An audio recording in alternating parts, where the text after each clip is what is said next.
Hey, welcome back, everybody, to another episode of BCS Community Connections. And today on the podcast, I have Mr. Mitchell Bonte from Cedar Frame Real Estate. So appreciate you joining us today. So we're going to talk today about Cedar Frame Real Estate, a little bit about your position in there as a real estate agent, kind of your experience as well. But the overall Cedar Frame's real estate company overall, we're going to talk about the market a little bit today. But before we get into all that, I want to talk about a little bit of background and history, kind of start all of these podcasts the same way. So I want to talk a little bit about your background. Okay. Tell me where you were born, what brought you to College Station, and then we'll talk a little bit about the history of Cedar Frame. Okay.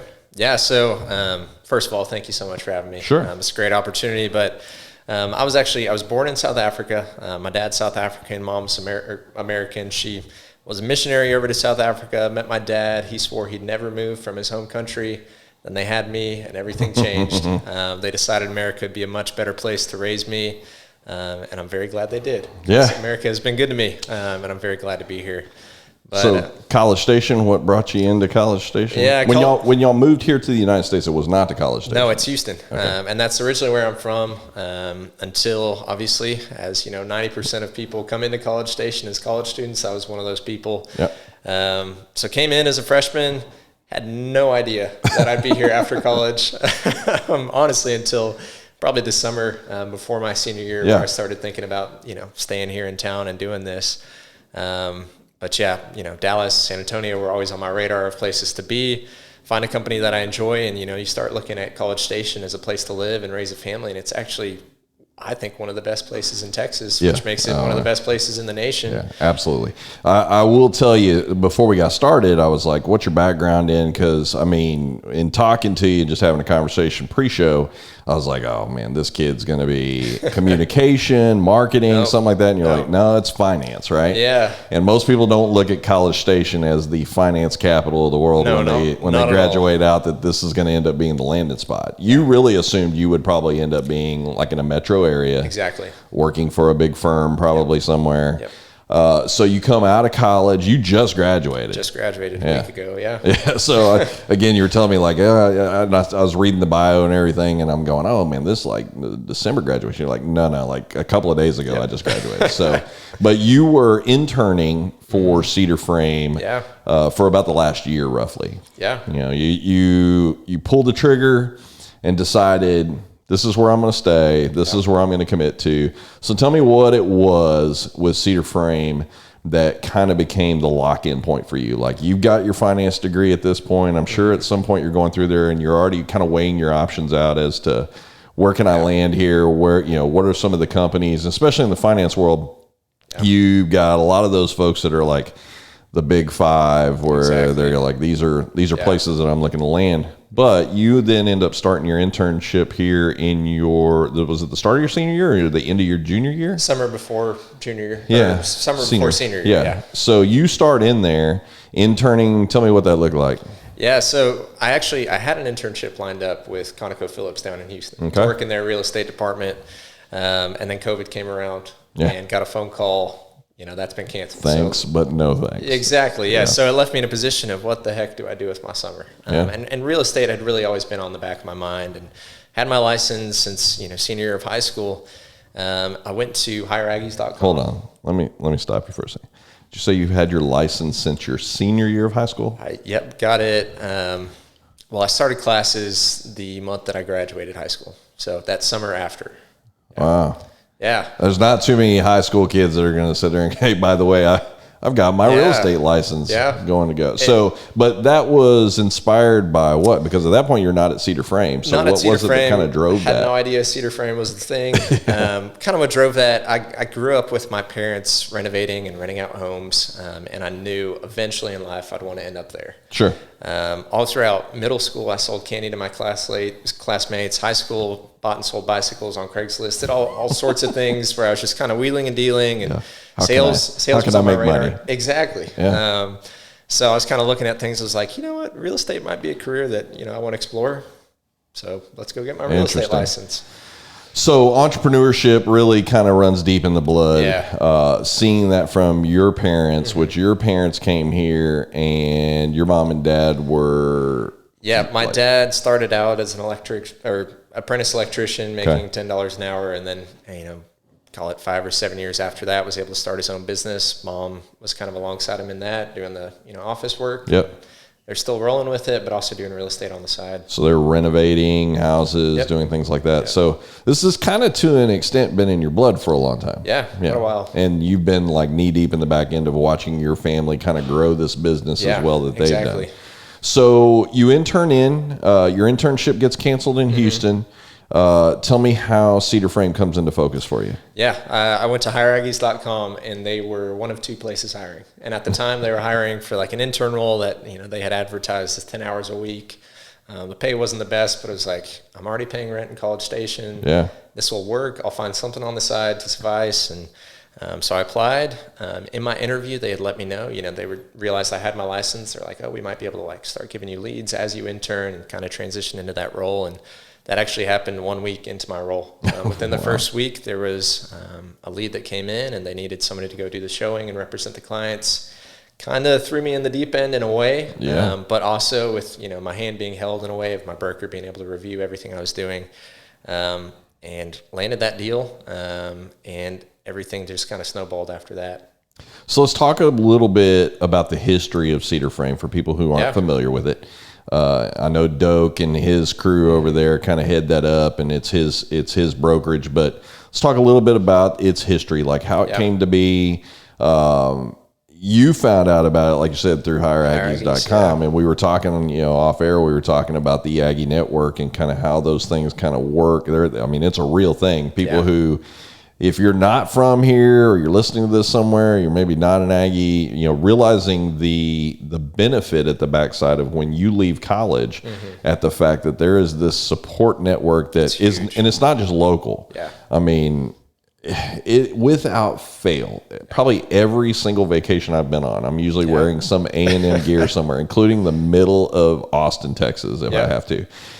And without fail, every time I've gone somewhere, somebody walks by, gig them or whoop, they're giving it out, right? But that particular network runs worldwide. Oh, yeah. Really. You got guys that are out there, and I was telling you a story about one of my family members, the same deal, where that network came back to really kind of help kind of light the rocket that led into his success. Yeah. And so for you, going to hire Aggies and then finding this opportunity in the middle of a COVID year where people probably aren't looking to hire. Not at all. It's not like there are businesses out there that are just shaking and baking during the COVID, shutdowns and everything else. Yeah. So you literally land this deal in the middle. You feel, like, I'll give it an opportunity. We'll see what's going. Yeah. And then as you get in week 1, you kind of realize, like, man, this thing's going to roll even faster than we talked about in my interview. Exactly. So getting on board, what did you know about Cedar Frame and going in there? And then what have you learned about Cedar Frame and its history? Yeah, I knew nothing about Cedar Frame. It's a job. Exactly. Yeah. It was a way to stay in College Station for the summer. So I knew nothing about them. We're what we call a boutique brokerage. So obviously we're not a big national franchise like the Century 21s or Keller Williams or anything like that.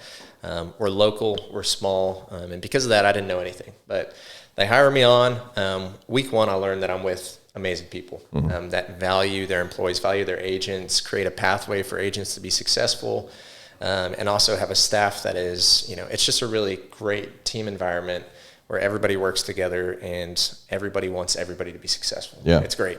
Makes a difference when you're not competing with your own brokerage.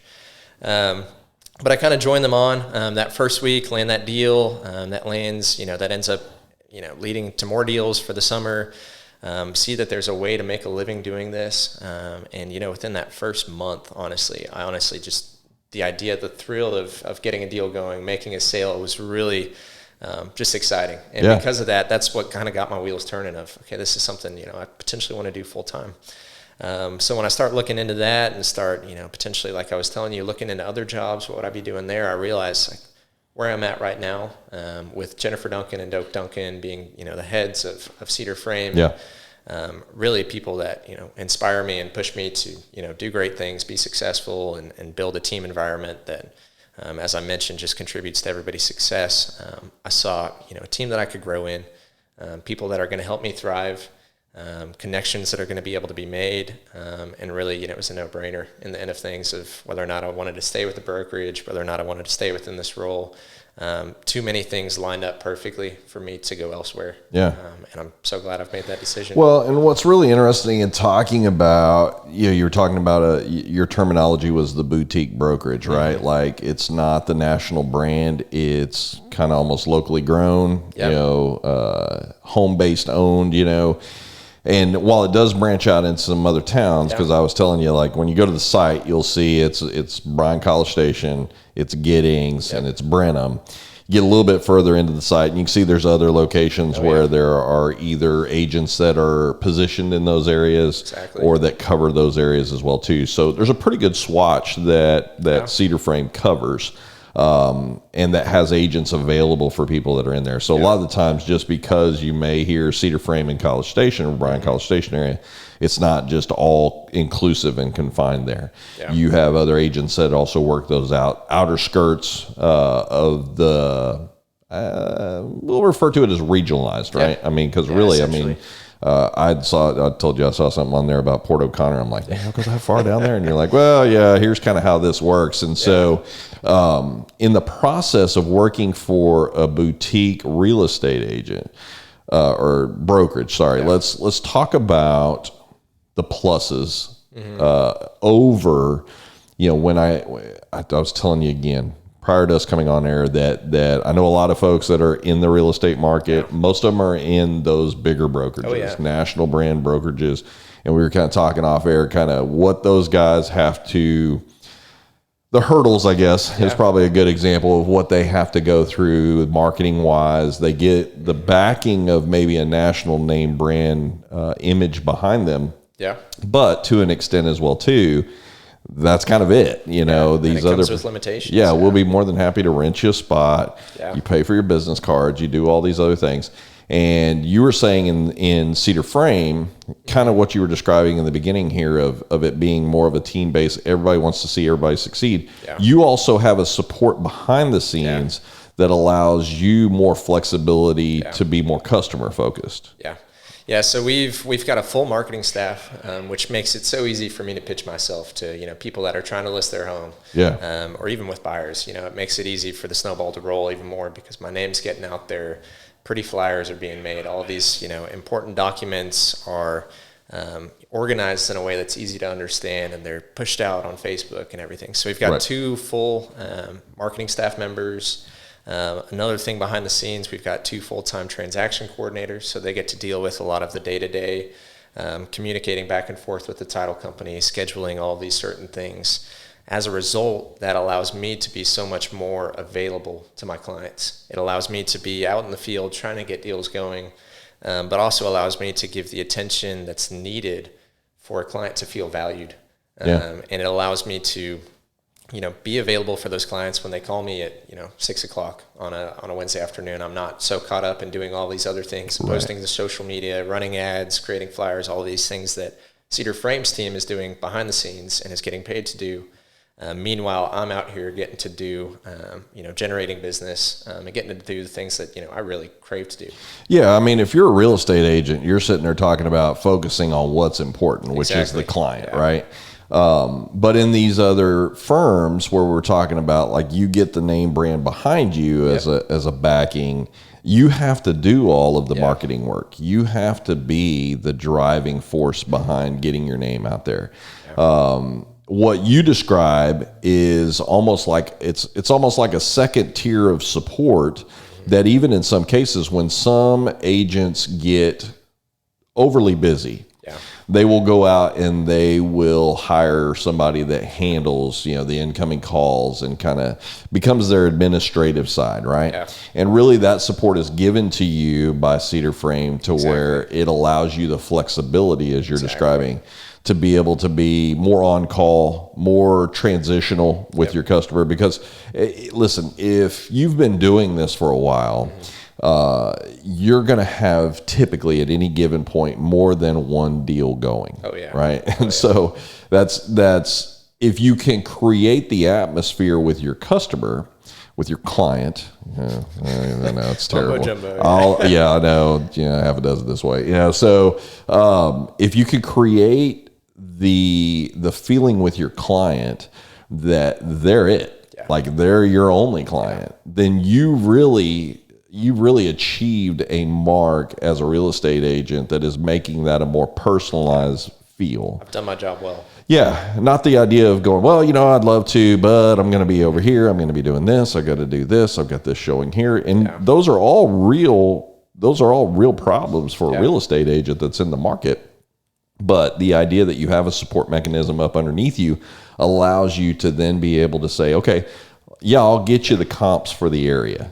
Right. And so now all of a sudden, and that's amazingly enough, every house that I've ever bought, as soon as I see something, that's usually one of the first things that I ask for. But I've bought enough houses to know that I need to ask, right? Like, let's see what's been selling, and let's find out whether or not this is above, below, where are we at here? Is this really that good a deal? What's going on with the backside of this house and everything else? And that agent is literally the detective when it comes to that. When somebody's in the market looking for that, they're looking for somebody that's going to partner with them. You're the advocate, right? It's like, listen, I don't get paid until this deal's done. It's not like I'm on an hourly commission working here or anything like that. I've got to see this deal through from contact to finish. And everything that I'm going to give into you, I realize is also going to be an extension of a calling card of who I am as a real estate agent. You're going to go out and either rave about what you got from me, or you're going to go out and roast me, depending on through the dirt. Depending on how I made you feel and how the process was. But you have a bigger responsibility on the backside of that as well too, in that you're not just representing Mitchell, the real estate agent that's trying to grow his business. You have Cedar Frame also that you want to make sure that you're representing well as they provide this support platform for you. And so it's that is an unusual process in that boutique part, but also at that same point, the boutique firms that tend to be in the market are not bogged down with tremendous amounts of agents. They're not sitting over there with 120 agents that are working up underneath their brokerage. And what you were describing earlier, which is every man for themselves. Nobody's sitting over there going, nobody's sitting over there going, hey, listen, man, I'm really busy. Could you take this one? They're like, man, I'll figure out a way. I'll take on number 12 here and figure it out and just kind of spread myself thin. And so in the boutique part of the business as well too, and what you were describing about Cedar Frame is Cedar Frame took an interest in your development. It wasn't just the idea of, hey, here's the brokerage name, here's the support level, here's everything else. You actually had Doak over there kind of arm around you, like, let's walk through this process. We sat down a couple of weeks into my internship, and 1 or 2 weeks into me working deals, we sat down for a solid week or two straight of like an hour a day, him acting as one of the clients and me acting as the realtor. And walking him through certain contracts. And at the time, it was extremely nerve-wracking. He's a bit of an intimidating guy at first, but it was good for me. It really pushed me out of my comfort zone. And I've used some of those things that I've learned and just sales techniques and little phrases here and there that he taught me. I've used those with every transaction. And it really, I think it excelled me so much quicker than had I, been out to learn all those things on my own. Well, let's be honest. The market is overly saturated with real estate agents. And we were talking again prior to coming on air that a lot of those real estate agents are part-timers that unfortunately clog the market with an idea of, man, I got my license and I'm going to sell maybe 1-2 houses a year. And there's a lot of those that clog into the market. And unfortunately, if somebody lands one of those guys, it's not their bread and butter. It's not them. They've maybe got support level at home or a spouse is making money or they've got other priorities where this is play money for them. If I sell a house or two a year, that's our travel money. We're good to go. And it's not a full-blown commitment. They're still working underneath an umbrella of a brokerage, and a brokerage is carrying their license to allow them to work into the market, and they can utilize that. Well, I'm a such and such, agent for this brokerage, and they can use that big name as a part of that. But the reality of it is in a lot of the times in these boutique businesses, as you described it, you're going to get better service in there simply because you're not inundated with a lot of those part-timers. Yeah. You know, they really probably want agents to be in there, be successful, be active, and even in some cases not even bring in additional agents because they're afraid of that point of diluting the market with people who aren't 100% committed to the process, to the umbrella that they're working out underneath. And bringing in the best of the best when you're talking about from start to finish, that client walks away and goes, man, I'd use Cedar Frame any day of the week. I'd recommend them to anybody. And you're, again, just the extension of that. While you're still up underneath there building your brand and building your business, it is the idea that you're working, or that feel of working for someone that wants to see that happen for you. Makes a difference. Not just going, hey, Mitchell, man, when are we getting paid? Yeah. When's that money coming to us? Like, when are we going to close this deal? And, and unfortunately, when you get into the national brand lines of that, it is more about quantity over quality. That's their main concern. Like, how many are you turning? Exactly. Who closed the most this month? And while those recognitions are important, that people are out busting it and everything else, unfortunately, it gets lost in the mix. How many brokerage owners are going to go out and sit down, reenact, answer questions, and be that person? In most cases, in a lot of these other deals, they're going to partner you up with an existing real estate agent, to where if you're going through that process, you're almost like a chute on the back of their dragster. To them. Exactly. Like, hey, I'd love to meet you. Can we do this after 5 today? Because I'm really busy. As opposed to inside the 4 walls that you're working within, you actually have an owner that's right there that's like, hey, come to my office. Let's sit down. Do this together. Walk me through where you're at with this deal. Tell me what your plan is, or tell me where a hiccup has come up at, and then let me help you walk through that. And another level of support on your side that you can then also sit there and say, I got a question. So let me go. I've got a broker that's available who has, 10 years of experience in the industry and can answer all of my questions. Right. And knows his name's on the business as well, too. So obviously a huge plus for you to be in that supporting mechanism. What have you found underneath and starting out with, really, we'll call it a year up under your belt almost. What have you found has been your biggest challenges? And then what's been easier than you thought it would be? That's a good question. Biggest challenges, obviously, is trying to convince, a 30 or 40-year-old, whatever they may be, that a 22-year-old is able to assist them as they enter into one of the biggest transactions of their life. Yeah, absolutely. But kind of going off of what you just talked about of all of these part-time agents, people think that a lot of the times age corresponds to knowledge, and it does in a lot of situations, but for all of these part-time agents that are, a lot in this town, you don't know what's going on in the industry, and you're not up to date with all of the latest technologies, and you don't have relationships with the other realtors in town and title companies in town to really be an effective realtor if this isn't your full-time gig. So with this being my full-time job, it's easy enough to pitch that to them that I am available. I'm here. This is my job. This is what I'm going to be doing for at least 8 hours a day. Right. And you're going to be one of my biggest focuses because, I am trying to get established. I'm not a realtor with 20 transactions a month. I've still got time to devote to you. So that's a hurdle. And obviously, some people get hung up on that, and that's okay. I'm just going to have to continue building my business in a way and landing clients and trying to prove to them through the experience that I offer them that I do know what I'm doing. I've got a team behind me that is going to make sure that, we commit the absolute most that we can to you to ensure that you receive the, highest price on your home, or to receive the best deal on what you're purchasing. So that's been a hurdle, but, fortunately with the team I've got behind me, another kind of, cool thing about Cedar Frame being a boutique brokerage is that I immediately had a large amount of resources at my disposal coming on. Right. If I were an agent with, some of these bigger franchises, I would, everything would be up to me. When it comes to, getting professional photography, that would be on me. But with Cedar Frame, what's cool is we've got a drone. We've got a Matterport, so we're able to do all these virtual tours. We've got a full-time marketing staff. So there's really no limitations on what we're doing. We're members of the Bryan College Station MLS. We're members of the Austin, Houston, Central Texas. So your property will get listed absolutely everywhere in Texas. Nobody's not going to see your property if they're looking for something similar to yours. And if I were in a position where everything was on my own to start, I couldn't afford all of these things. Sure.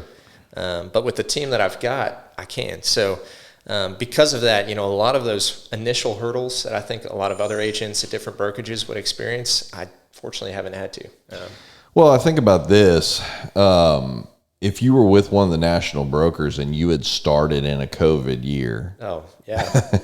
And you don't have access to those things. Yeah. To where, I'd done a podcast earlier where we talked about the change in the real estate market. If you were a real estate agent, now all of a sudden during COVID, you're not able to just go shoulder to shoulder. Let's go look at some houses. Let's hop in the car and let's go hit a few houses that you want to go look at. Now all of a sudden everything becomes virtual. Oh, yeah. Everything becomes a different business model. Now that's changed, and you're probably seeing that go back the other direction now. Fortunately. But man, I can remember walking with my wife in the neighborhood, and literally an entire street. Now, keeping in mind that it was one builder building on this entire street, every single house had a deal that was basically saying, "Do not enter." Yeah. Like they're all unlocked, but don't enter. And I think every single house that we've probably purchased has started with something. If it was a brand new house, it started with us walking through it, right? No like I'm not out calling my agent right out of the gate to go, "Hey man, I want to get in and look at this house." That happened when it was an existing home,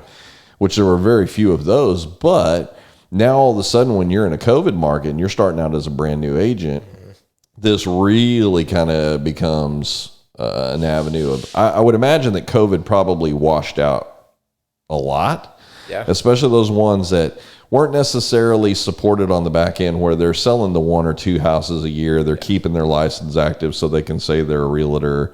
They can use the title, but these guys that like, I'm going to start out and I'm going to make this happen. And you hit probably what would be the absolute worst conditions to be able to sell houses in. Yeah. And you got to figure out new technological ways to sell houses. I mean, that means that realtor's in that house FaceTiming,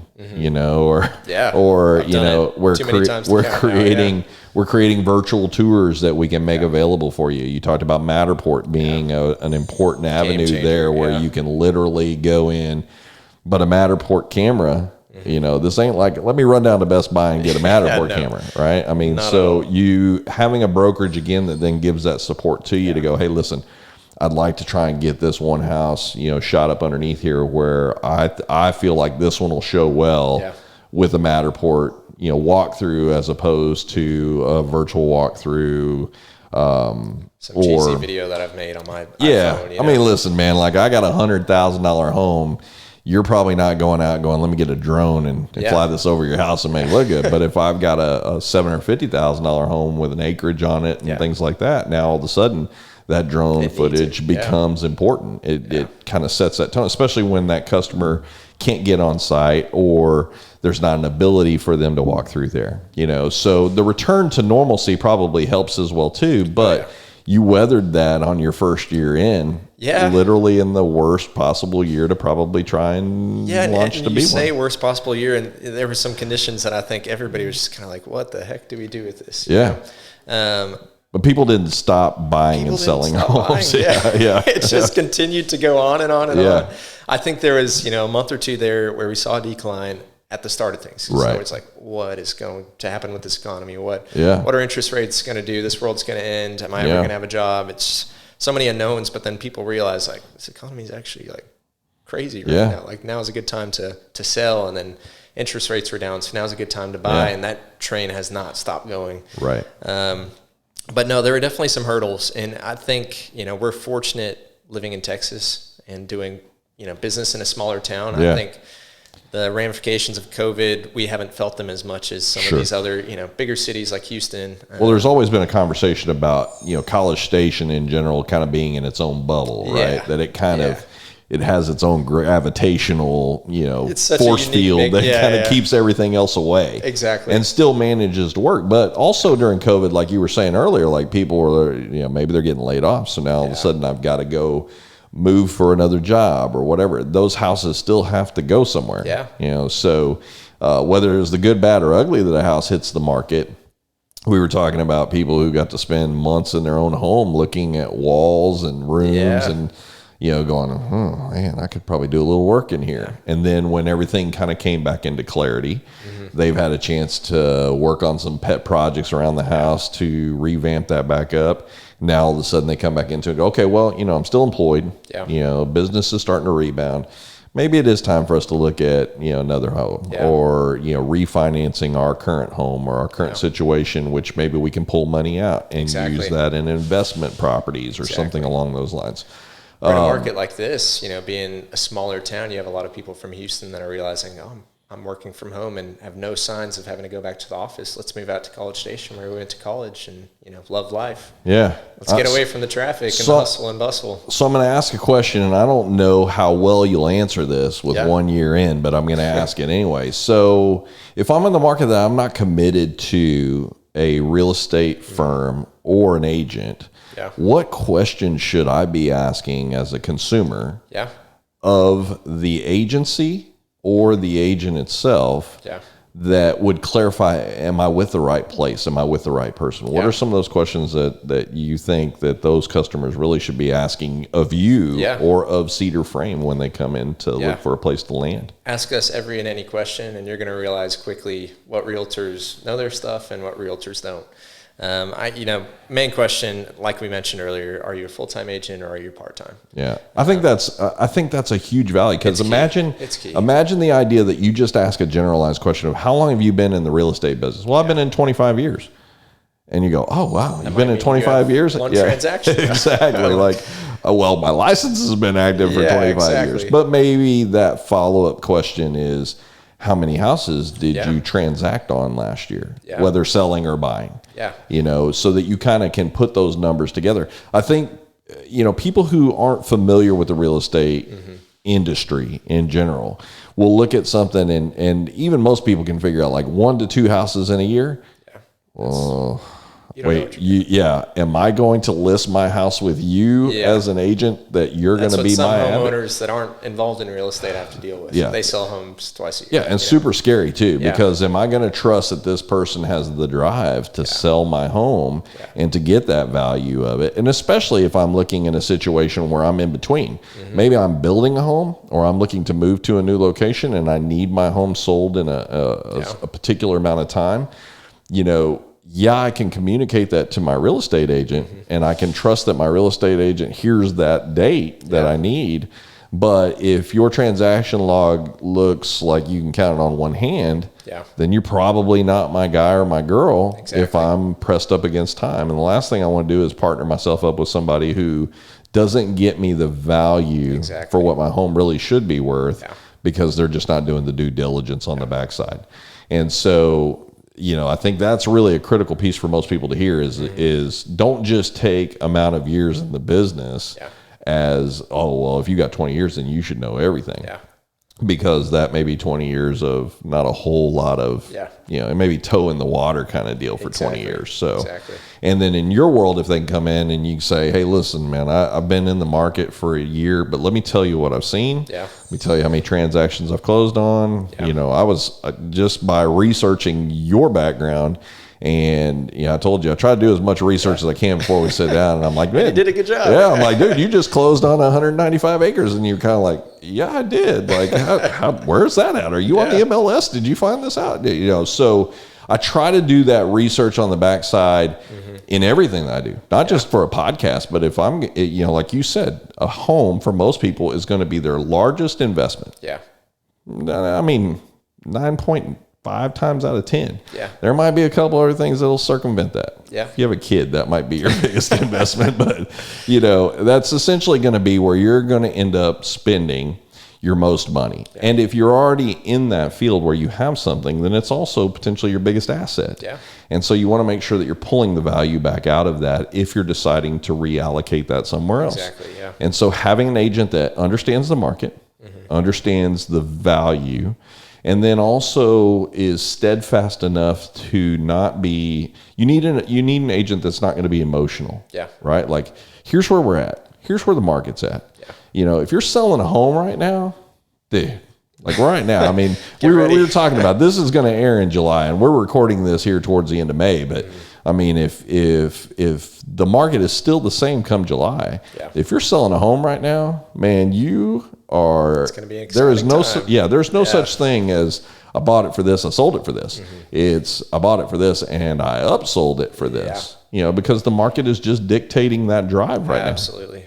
Now, if you're in the opposet end of that and you're looking to buy, it'll be a stressful, frustrating, disheartening time. Hopefully you saved a little bit more money. And, we were talking about the idea of as clients come in, that real estate agent, not just being the advocate to get them the most money or value if they're selling it, but also getting that same value back to the people that are purchasing. That somebody doesn't go out there and get jacked on an increased price.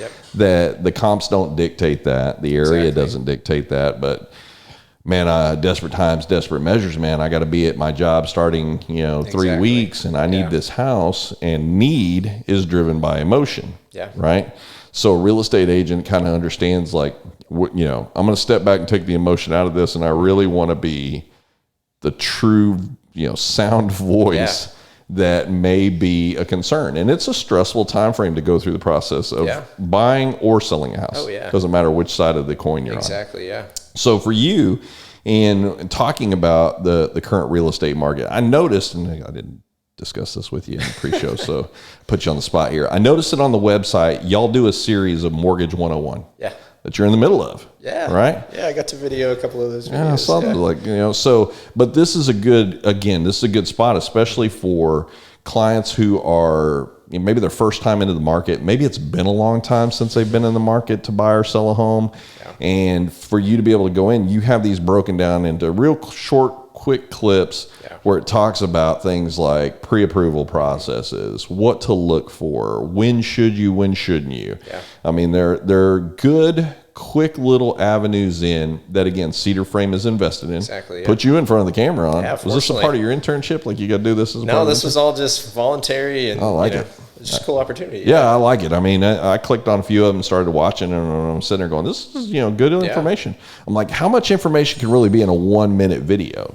But we try to do our best. I mean, you've got enough of these clips that are in there that a person literally can kind of start from start to finish and kind of work through that process of what it's going to look like, especially if you're brand new to the industry. It's overwhelming. There's so much to learn, and that's really our goal in doing those is let's try to make this as simple as possible. And then let's try to be the one-stop, shop for people that are entering into this for their first time. I mean, every transaction matters for a real estate agent, right? I mean, it's they want to provide the best you'd hope they want to provide the best possible service. That they create raving fans on the back end of whatever it is, a purchase, a sell, an investment property, whatever, rental, even in some cases, that you end up becoming their guy, their girl, that it's somebody that they can value enough to pick up the phone and call, even maybe if they're just testing. Like I was telling you, the guy that we've bought probably 5, 6 houses, I can pick up the phone at any given time and say, hey man, I want you to look at something for me. And he understands, like, listen, this is going to sound terrible, but 9 times out of 10, I probably don't do anything on it. I'm just over there like, hey man, I'm curious about this one. Can you look this up? Tell me information about it. And it's probably not essentially where I wanted it to be at. But I know that he's a resource for me that I can't see, because if I'm external trying to do this all on myself, like if you've ever talked to anybody that puts for sale by owner out in the front of their house, I mean, that's a scary process to not have somebody guiding you professionally, legally. I mean, there's a lot of things that are behind there that can go wrong. And they can find a buyer. But there's so much more that goes on after the fact that you really want somebody to cover your butt on certain things like that. Knows what they're doing and will assist you the whole way through. Man, I think about all the paperwork that I have to sign off on, all of the different things when we bought a house and sold a house, like, the inspections and all the things that are behind there. And unfortunately, while you go for sale by owner and you're going, well, man, I don't have to pay this percentage. to a real estate agent, the question then becomes legally down the road, if something didn't get handled correctly, it's going to cost you a heck of a lot more than not having that real estate agent on your side. And so that also led into what we were talking about, which a lot of people don't know. And again, I wouldn't say they don't tend to do, but new builds, new construction. So somebody goes, they typically find a house they like, model style that they like, a builder that builds a certain way that's in they're building homes that kind of resonate with them. And they assume that I just deal with that builder and I get my home built. We pick a lot and that's the end of the story. Yeah. Now I say assume that because I've done that personally as well too.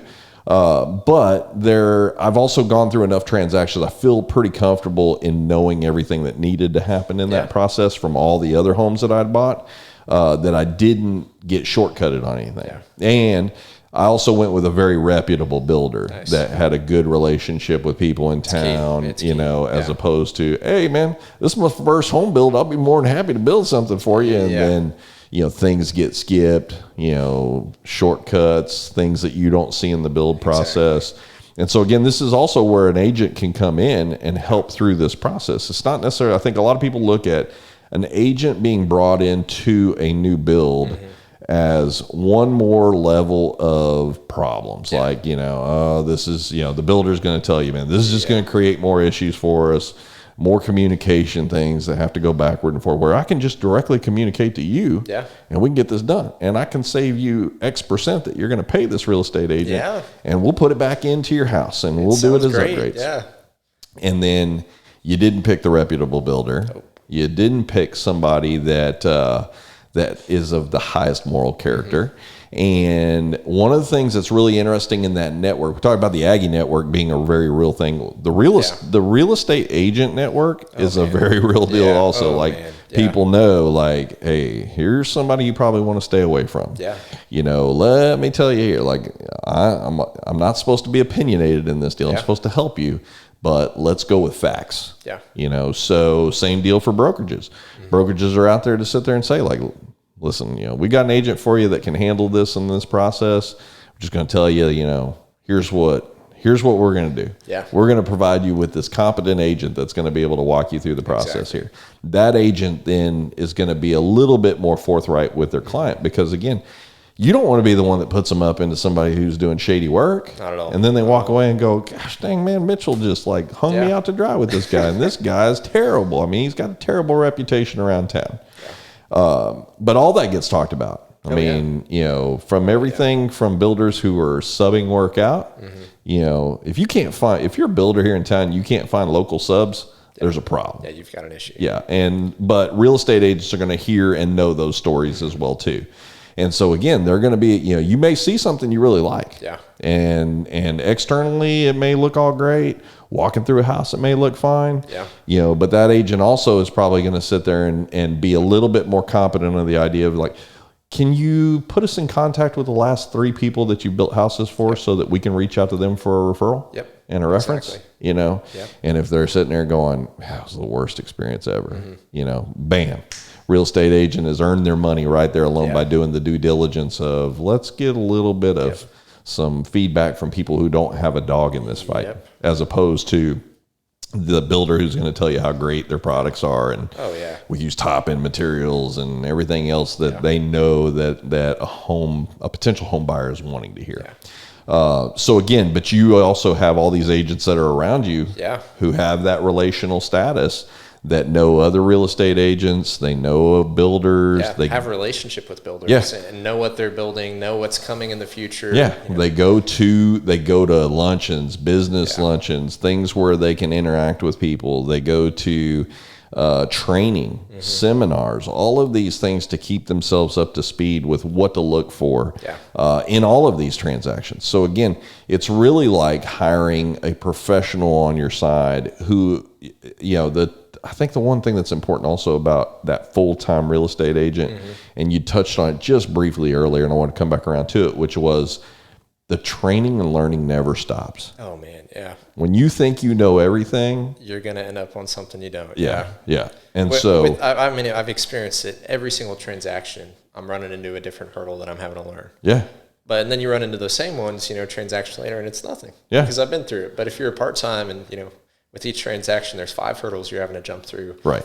Pretty quickly, your clients are going to realize you don't really know what you're doing, and this is putting us in a stressful position. Well, and you got guys backing up on Cedar Frame like Doak and Jenny that are out there, and they understand we're pouring into our people. Yeah.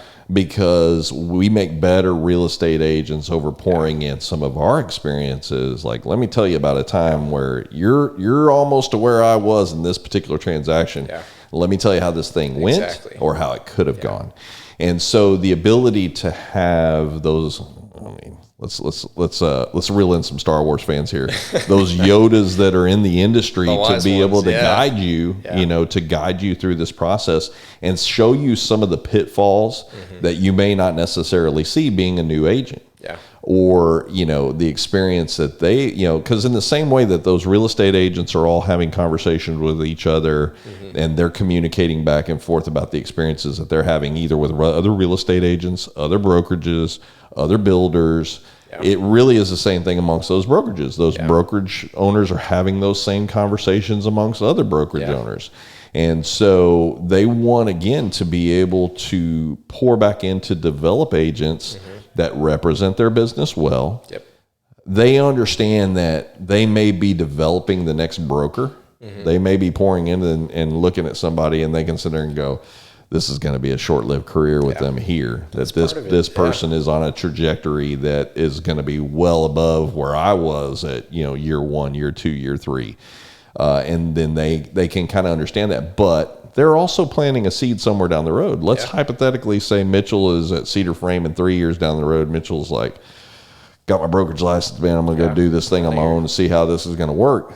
It's not the separation of, well, you're you and we're us. Let's compete. It's just another extension now of this point of going, I can pinpoint my success and my lineage back to Cedar Frame. And so now all of a sudden, as you can find yourself in the same boat where you're a brokerage owner and all of a sudden you're calling Doak and going, hey, remember when I used to come into the office and you walk me through this deal? Well, now that I've got these agents working for me, I've got some other questions for you.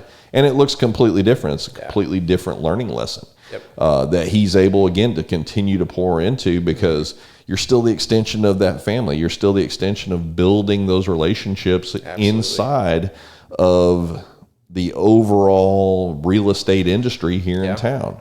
So the better the relationships you build, not just with people that come to you and seek out your assistance, but the relationships that you build internally with other agents, externally with other agents and other brokerages. Again, just, I would imagine most competent, long-term, experienced real estate agents know what they're getting into as soon as they hear the other real estate agent's name. Oh, yeah. You know what I mean? Good or bad, Yeah, they're like, okay, this one's going to be a little bit more of a challenge. Or like, hey, this should go really well. Yeah. Even within the year that I've been doing it, there's, a couple agents that really stand out as far as well. Yeah. And then there's some you've run into, even if it's just, small communications. They're trying to show their home where it's absurdly difficult. You're like, oh man, I'd rather not. I could take you for these 15 minutes on this Thursday. It's tough. As soon as there's sun outside, we can't have any rain going on. I don't want anybody in their house when it's raining. Yeah, and you're trying to coordinate all of that. Those little backside pieces probably never become really relevant to your clients. But the goal is for it not to. Like you're absorbing all of this stuff on the backside, and so.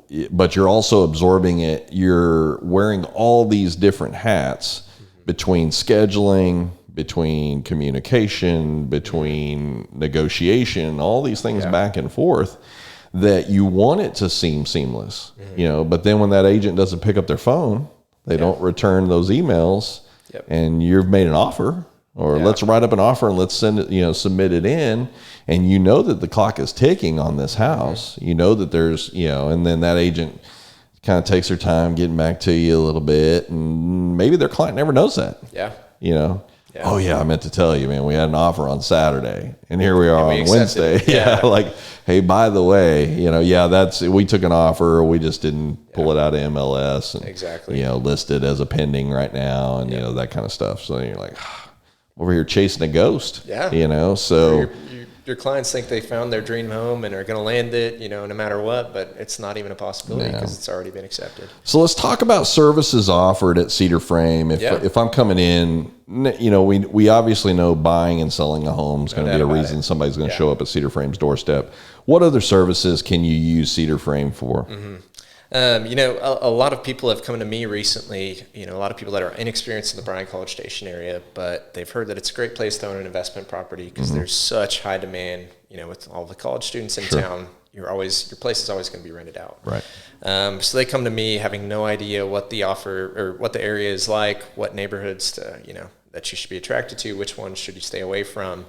So something that, you know, I've kind of come to specialize and really gain a deep knowledge in is, where's a good place to invest? You know, a lot of people, you know, it's easy enough for home buyers who are in the area to know exactly what they want, where they want it. But for somebody who has no connection, no point of reference, I've been able to, you know, lay out spreadsheets in a way that are clear to understand. If you purchase in this area, this is what you can expect.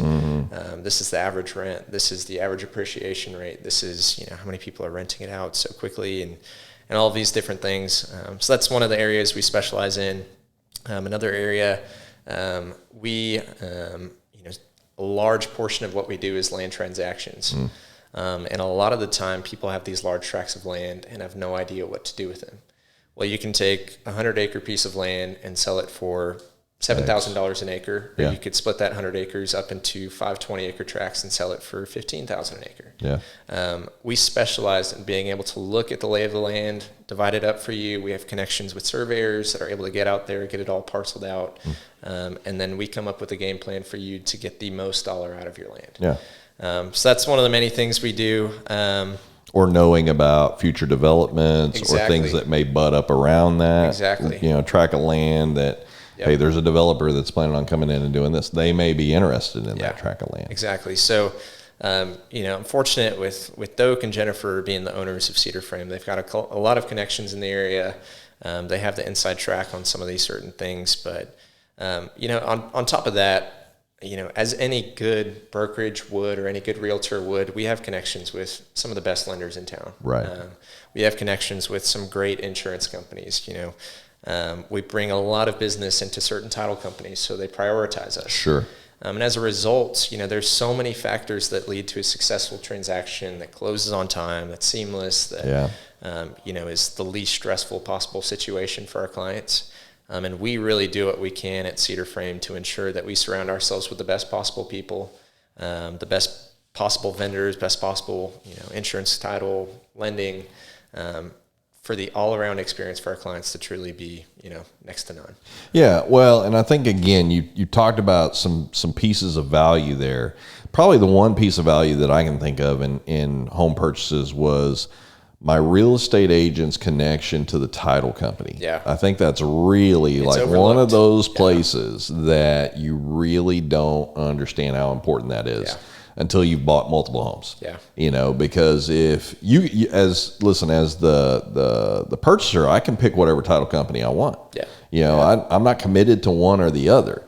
But I'm going to trust, especially if I built a good relationship with my brokerage and with my real estate agent, that they're going to guide me into not just to the title company, but potentially even to the person who closes the transaction. That, you know, they can then walk in and go, I can already tell you, here's what you're going to need to have. Have this. They're going to be Johnny on the spot on time. We're going to do everything on our side that we possibly need to make sure that we close on this date at this time.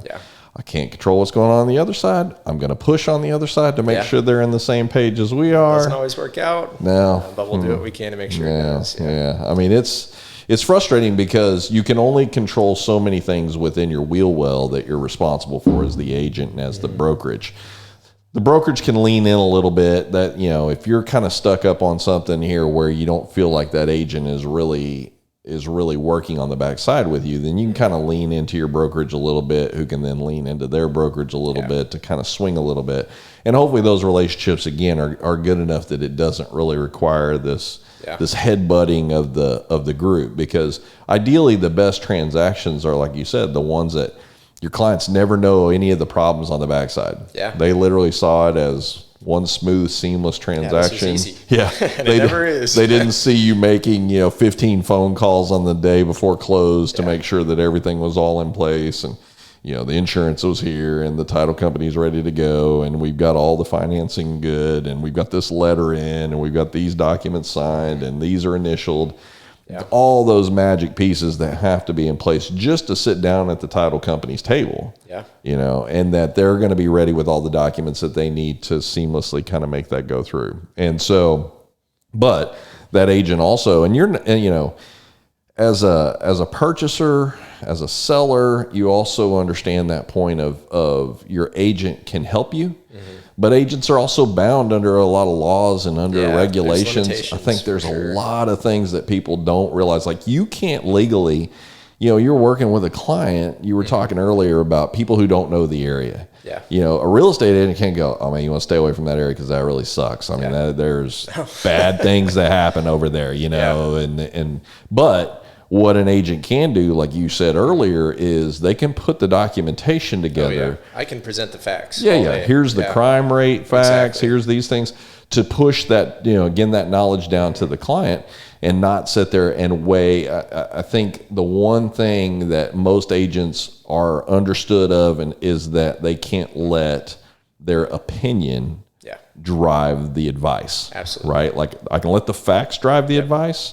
I can put things in front of you, and I can do everything from my part to show you everything that you need to see to make a well-educated guess on whether or not this is good or not. Yeah. If I'm picking a place that I don't know where it's at and I've got a 10-year-old daughter, man, I need to know about the schools. Yeah. What's and not just like, okay, as an agent, I go, here's your elementary, here's your middle, here's your high school. This is where they're going to go. Yeah, that's all important. Here's their test scores. Here's how they stack up to one another. There's so much more that goes into it. Dude, I did something. It's just ironic that we're talking about this because this morning my daughter is graduating from elementary school and she's going to go to intermediate. Cool. Yeah.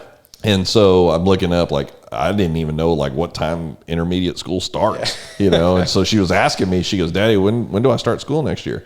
So I just go on the site, but I quickly go on the site and I discover, what the proficiencies are in math, what the proficiencies are in reading, what's the student to teacher ratio at that school. Again, these are all things that a real estate agent should be able and really should be providing to you to give you good, well-educated information.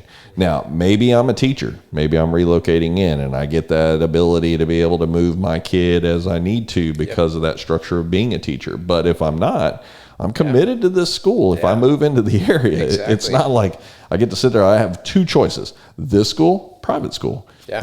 What do I want to do here? But a good agent will, again, do the front side work of that.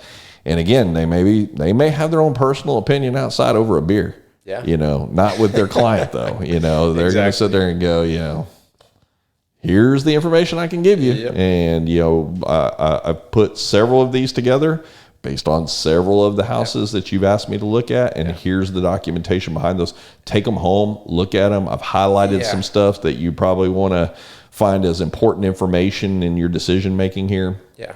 Call me if you need anything. And kind of one thing I've learned going off of that is that, a lot of the times my clients will make decisions that I wouldn't necessarily make in their shoes, but you kind of have to put that aside and realize my job is not to steer them in the right direction. I'm going to give you all the facts that you need to make a sound decision. Right. When you make that decision, my job really kicks in of facilitating what you want. Yeah. I mean, I'm going to make sure you get exactly what you want or as close to it as possible. Yeah. And I think a lot of agents can kind of fall short in that area and really make their clients feel guilty or second guess what they're doing. But that client turns and looks at them and goes, hey, what do you think? Yeah. Yeah. You're at a crossroads right at that point. Yeah. You're like, exactly. I don't get to tell you yes or no here. Yeah. And if you ask that, I'm going to try and tell you as much as I legally can. Exactly. To make sure that you're making a wise decision. And if you really want my advice on that, I'm going to give it to you. Yeah. But even if you ask my advice and what I advise you contradicts what you want, it's okay. Sure. My job is not to choose a home for you. Your job is to choose a home, and then my job is to make sure that Another thing about the brokerage, and again, we're talking about the legal ramifications of stuff of where you've got to stay within the boundaries of what the laws and the regulations require you to do, including your brokerage as well too. They're bound underneath that. Is again, you're not just representing Mitchell, you're representing Cedar Frame. You're I want to make sure I'm doing everything legally the right way that we're supposed to, so that nothing comes back. But one of the interesting things that I heard at a point in talking to a broker, and I thought this was a great insight, is the brokerage's ability to also match up the correct agent to the correct customer. It's not always met with like, Mitchell, you can handle 100% of the customers 100% of the time. No, you're right. It's hey, listen, this one we're going to flip to so-and-so because this is really, and maybe it's more in their wheel well, it's more in their expertise. Maybe just, as a broker, maybe I'm just sitting there going, these personalities are probably going to mesh better, because listen, not everybody that buys a home is rainbows and unicorns. I mean, some kind people, of the reputation I think I've earned within my brokerage is that I can put up with a lot of crap. So some of those tougher clients, it's like, I'll take them. I don't mind at all. You've got some of the ones that need to be babysat through the process. They need a daily update on what's going on. Fine with me. That's just part of the job. I got it. I love it.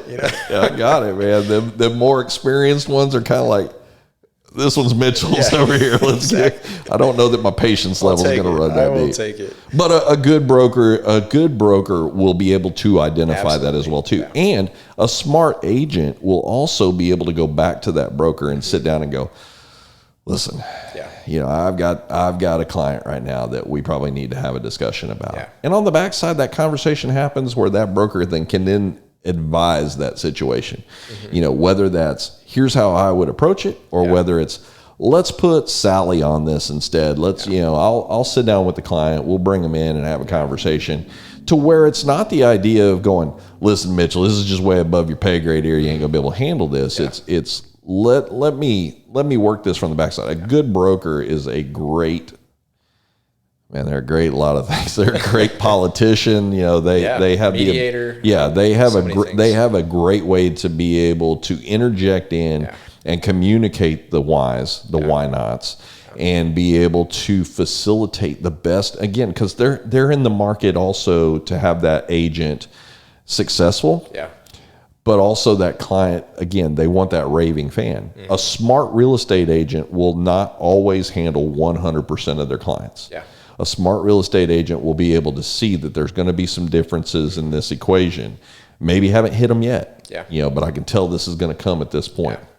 Maybe I've got 6 kids at home as a real estate agent, and this person wants to call me at 2:00 in the morning every night. And I'm trying to be as friendly as I can to this person, but they've woke up my newborn 4 different times, and so because they work, they work nights and so sleep during the day and, all these little things.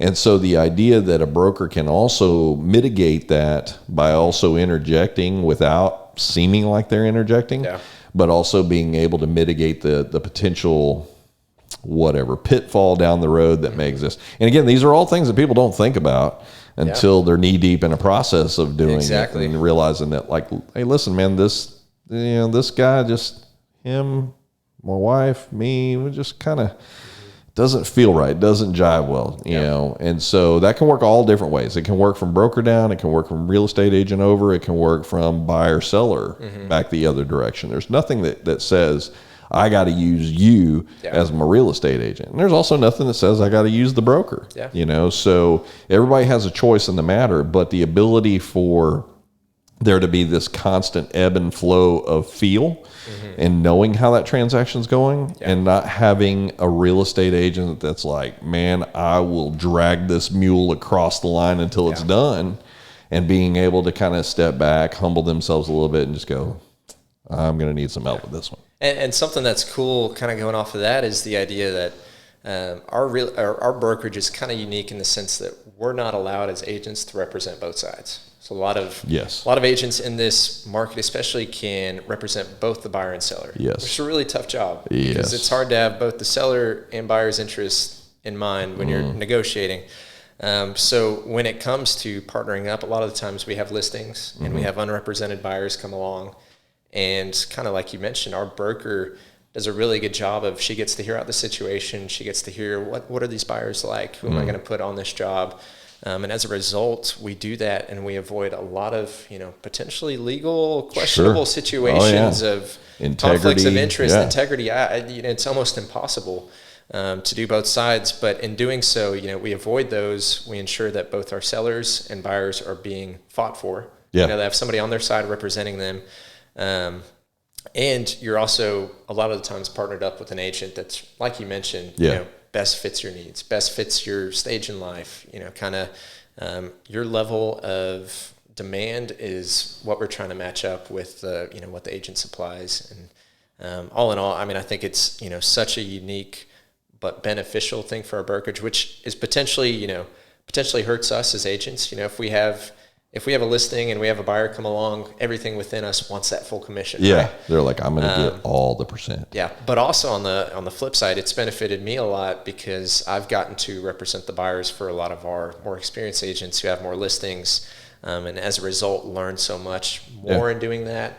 But also, we know that we're best serving our clients by ensuring that they aren't working with an agent that's representing their competitor in the sense. Yeah, keeping the separation just to keep the integrity in the actual transaction itself. It's like, well, I don't know. Let me go talk to that other agent and find out what's going on. Yeah. What do I think's going on over here? Well, I think I need that money. Oh, I think I need that money too. Let's drive this so price the up. agent over there said, exactly. If you can put the individual in there that is still trustworthy, and to your point, like you said, even if that is within and under the same umbrella of the same brokerage, the brokerage being smart enough to identify that, to say, it'll work both ways. At some point, it may be that somebody else has that, but then they reach back and go, hey, Mitchell, we want you to go ahead and come over into this transaction over here so that we keep this integrity still in check here, and so that helps both ways. You may be the recipient of something that you also gave away somewhere down the road. Exactly. But the idea of it is kind of that same deal. If it goes sideways because you chose not to do that, or your brokerage just doesn't care and they just say, whatever, just land it. And then legally somewhere down the road, comes back to bite you. And then the broker is over there like, yeah, man, why did you? Well, I tried to tell you. Well, no, you didn't try to tell me, man. You just said that you had one for both, and let's just get this done. And again, it's integrity on both sides. It's integrity with the agent. It's an integrity with the brokerage. And then the brokerage always sets the tone, though. So no matter what the agent brings in, that level of integrity that the brokerage expects from them, especially if it's explained out well. Because I'd imagine it's probably more difficult, too, if, let's say they take an agent in from another brokerage somewhere else, that's common ground that they normally do that. And let's say that the agent has 15 years under their belt. And then all of a sudden the brokerage comes in and goes, hey, listen, here's what we're going to do. We're going to bring Mitchell in on this other side over here to handle this. And like, whoa, wait a minute. I've done this plenty of times. So now as the brokerage of, let me tell you why we're doing this, and this is how we're always going to do this. That we're going to step in here to ensure that there's no muddy in the waters here in this particular deal, and we want to ensure that we really are being impartial. All that percent is going to land on the backside to the brokerage, but also at the same point, that says a lot for the brokerage to just be aware to make that decision, where they could just go, it doesn't matter, man, just close it. Because there's several brokerages out there that'll do that. That's their mentality, and in some cases, some of them are national. So marketing techniques. So I'm going to bring you into this. So what I thought was interesting, and we were talking again before we came on air about old school marketing techniques versus how people are marketing today. So, flyers, print ads, mailers. I couldn't tell you, man. I can go probably 10 years ago. I could not tell you how many mailers I would get with an agent. Just, hey, if you're looking to sell your home, or, they've mailed out a couple of homes in the area that they were in. They've obviously invested money in, and they're working for these companies that it's their money they've invested in to try and maybe shake something out of the tree. But what have you found being new into the market, knowing? You said you've had your license since you were in high school. You've seen your parents and everything else. You've seen the marketing shift. So where are you seeing in today's 2021 market that you have to be as a real estate agent in order to really shake the trees better than some of the old school techniques that were used? Everything's virtual now. I mean, there's no way around that, in the sense that, you see it with the virtual tours. That has been obviously one of the biggest changes, especially within the past year, and COVID preventing us from seeing things in person. That's almost a, essential part of a deal. But when it comes to marketing, especially social media has been key. For a boutique brokerage like us that's really trying to get our name out there, targeted marketing has been huge. Trying to increase, there's a special term for it that fortunately we've got a marketing team that covers it. But you're like, this is in there real well. When people search real estate College Station, right, we want Cedar Frame to pop up. SEO ratings and all those other stuff. That sounds right to me. Yeah. Yeah, that part. So fortunately, we've got a team devoted to all of those things. We've got, like I mentioned, full-time marketing staff focused on social media and presenting flyers. But really where Cedar Frame is focused on going, and we obviously want to be ahead of the game. Because in marketing, if you're not thinking 2 years ahead, you're going to fall behind. We found that, especially with the idea of Facebook and TikTok and Instagram, all of these certain things that have really become prominent, especially, with this younger millennial generation that's all of a sudden wanting to buy a home, that have kind of stayed away from it. It's key for us to have a presence online. So certain routes that we've taken, like you mentioned earlier, the Mortgage 101 series, right? We're trying to become the, one-stop shop for people that have no idea what it means to purchase a house, have no idea what the process is like. We want to be that resource for them. Sure.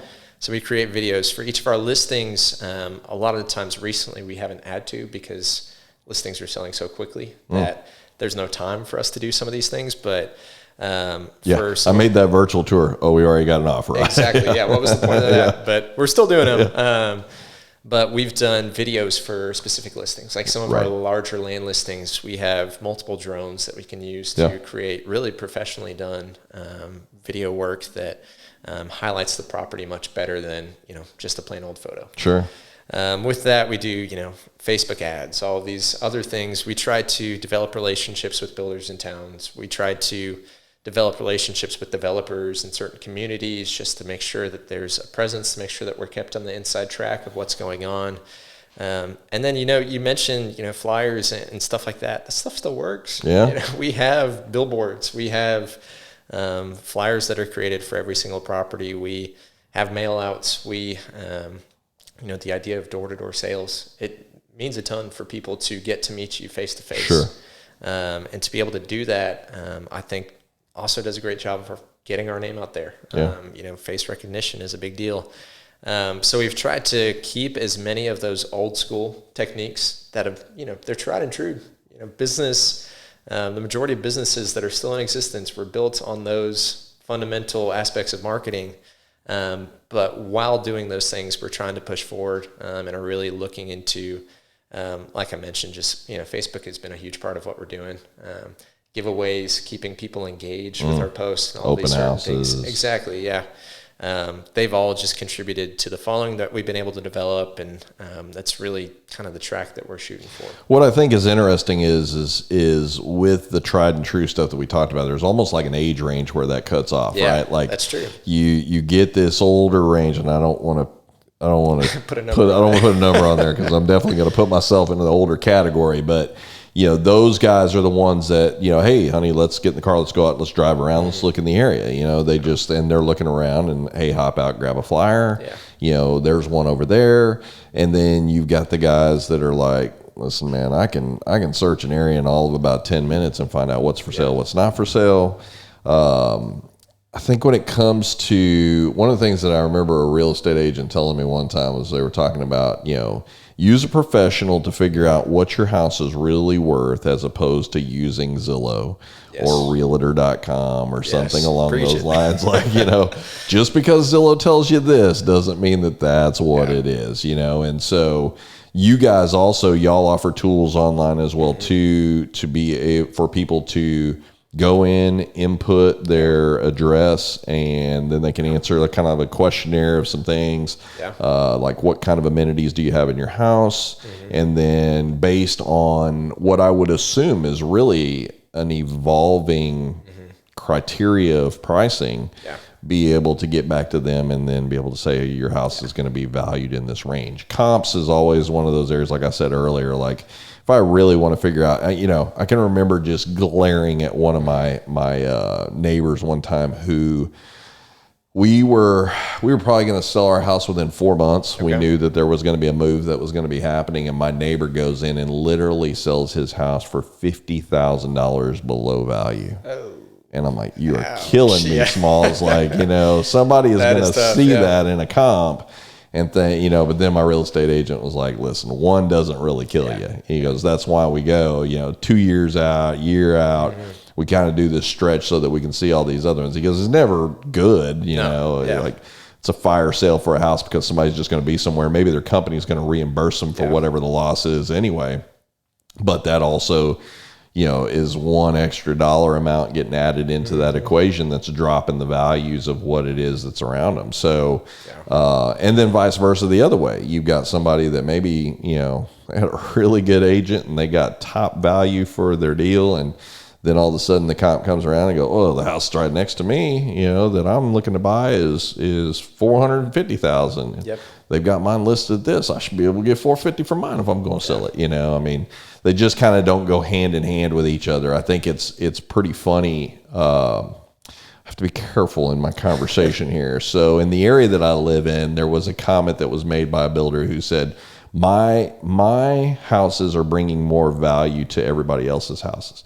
But what was funny was that builder's house sat on the market for sale longer than anybody else's houses that were in there. And I mean for a long time. So, yeah, man, I can go out and put $500,000 on my home. Don't mean I'm going to get it, you know. So, but I think that, again, having that experienced agent who's familiar with the growth, familiar with the areas, even if you're not familiar, like, you know, where I live, again, I won't say where, so I'll probably give away the person, but where I live at is a smaller location. It's a smaller subdivision.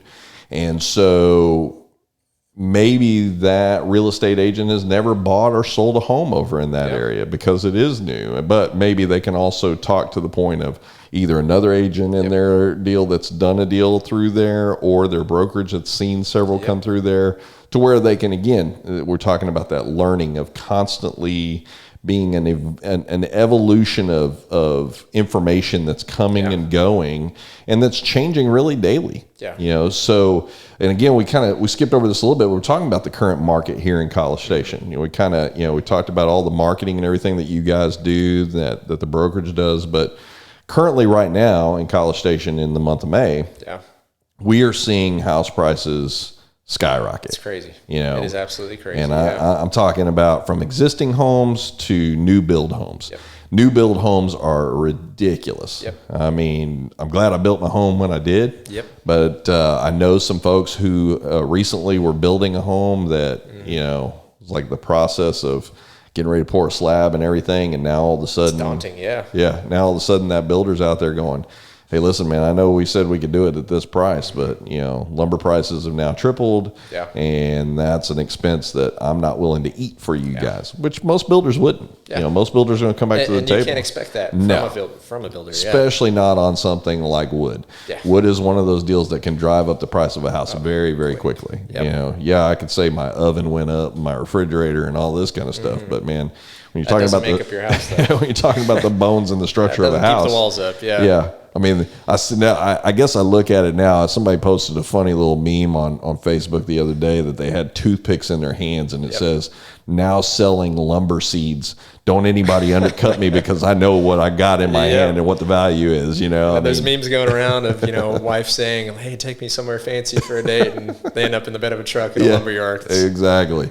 And so with the increase of pricing, it's great if you're selling. Yeah, fantastic. Yeah, I mean, if you're looking to sell a house, man, now's the time to do it. Give me a call. Let's do it. If you're looking to buy a house right now, though, you really, really have to be doing your homework, and you really need an agent that is going to be front side with everything. That really kind of sets that notion. I mean, if I bought a house 2, 3, 4 years ago, and I'm changing houses now, look, true story. My wife and I, when we left, we sold our house here. We left and we went to San Antonio. We came back. When we came back with the 5 year ago pricing in our head. And so we're like, oh man, we've got $250,000, man. Let's head on over to Castlegate 2 and let's use that $250,000 and we'll get ourselves a pretty nice house over there. Yep. And we get over there and we're like, wait, what? how much your house is going for over here now? Oh, we're like 50,000 short, and so now, and of course it's way more than that now. You're short, yeah. So we went in with that idea of thinking where we were going to be able to be at, and then we asked our agent, okay, man, well, let's see what's in the 250 range. Yeah, 250 range, man. Like between all the shag carpeting and mirrors on every wall and wood panelings and everything else that we would have had to have done 50 to 100,000 in renovation in. All of a sudden we're sitting there going, oh, I guess we're going to have to move up. Yeah. And then I can think about what home prices are going for right now in that conversation. Yeah. If we'd waited another 5 years and come back with that pricing, man, we're so far off base, it's not even funny. And so while it's a great investment opportunity for people who do currently have their houses that maybe are looking to move, change, relocate for a job or everywhere else, and they're probably going to pull top value out of that house. If you're looking to come into the market, you've got to be prepared. Yeah.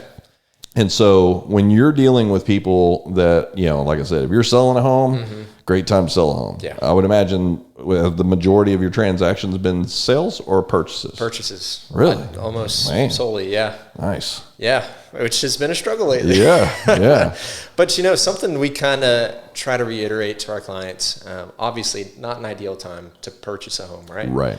And if you sell a home, typically you're selling a home to purchase back into the market. Yes. So it's a tough situation regardless, but something especially as of late, and things are somewhat changing, interest rates are going back up.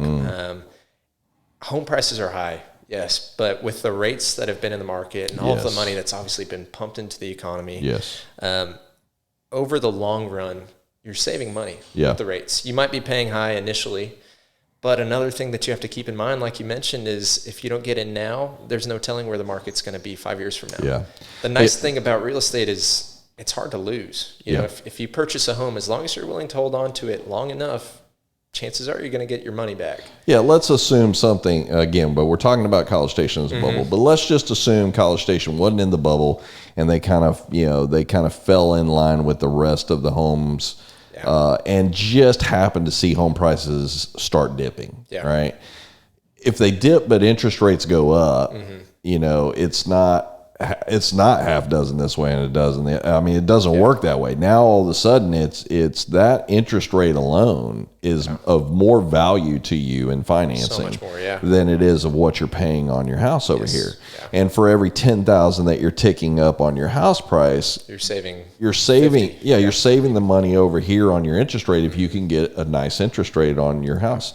We built our house and refinanced it in 1 year.